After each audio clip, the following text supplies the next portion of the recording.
ଏହି ତିନୋଟି ମାଙ୍କଡ଼ ଏମିତି ଆଖି କାନ ଓ ପାଟି ବନ୍ଦ କରି କାହିଁକି ବସିଛନ୍ତି?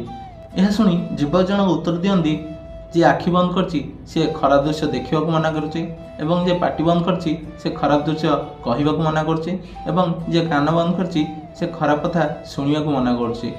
ଏହା ଶୁଣି ଦୀପକ ଭାବିଲେ, କଳିଯୁଗରେ ସତରେ କ'ଣ ଏହା ସମ୍ଭବ? ଏହାପରେ ଗାନ୍ଧୀଙ୍କ ବିଷୟରେ ଜାଣିବା ପାଇଁ ଦୀପକ ମନରେ ବହୁତ ଉତ୍ସାହ ଓ ଉଦ୍ଦୀପନା ଉଙ୍କି ମାରେ। ଏହି ଉତ୍ସାହ ଉଦ୍ଦୀପନାକୁ ଦୀପକ ପୁଣି ସେହି ଯୁବକଙ୍କ ଆଗରେ ପ୍ରକାଶ କରନ୍ତି ଏବଂ ଗାନ୍ଧୀ କ'ଣ ବୋଲି ସେ ଯୁବକଙ୍କୁ ପଚାରନ୍ତି। ଯୁବକ ଜଣେ କୁହନ୍ତି, ଗାନ୍ଧୀ ଗୋଟିଏ ନାମ ନୁହଁ, ଗାନ୍ଧୀ ଗୋଟିଏ ଆଦର୍ଶ, ଗାନ୍ଧୀ ଗୋଟିଏ ପ୍ରଚେଷ୍ଟା, ଗାନ୍ଧୀ ଏକ ଅହିଂସା। ଗାନ୍ଧୀ ଯିଏକି ଏହି ସଭ୍ୟ ସମାଜକୁ ଶିଖାଇଥିଲେ ବିନା ହିଂସାରେ ବି କାର୍ଯ୍ୟକୁ ହାସଲ କରିହେବ। ଗାନ୍ଧୀ କୌଣସି ପଦବୀର ଲୋଭ ନଥାଇ ଯିଏ କାମ କରି ଚାଲେ। ଆଉ ସେହି ଗାନ୍ଧୀ ଅହିଂସା ଆପଣେଇ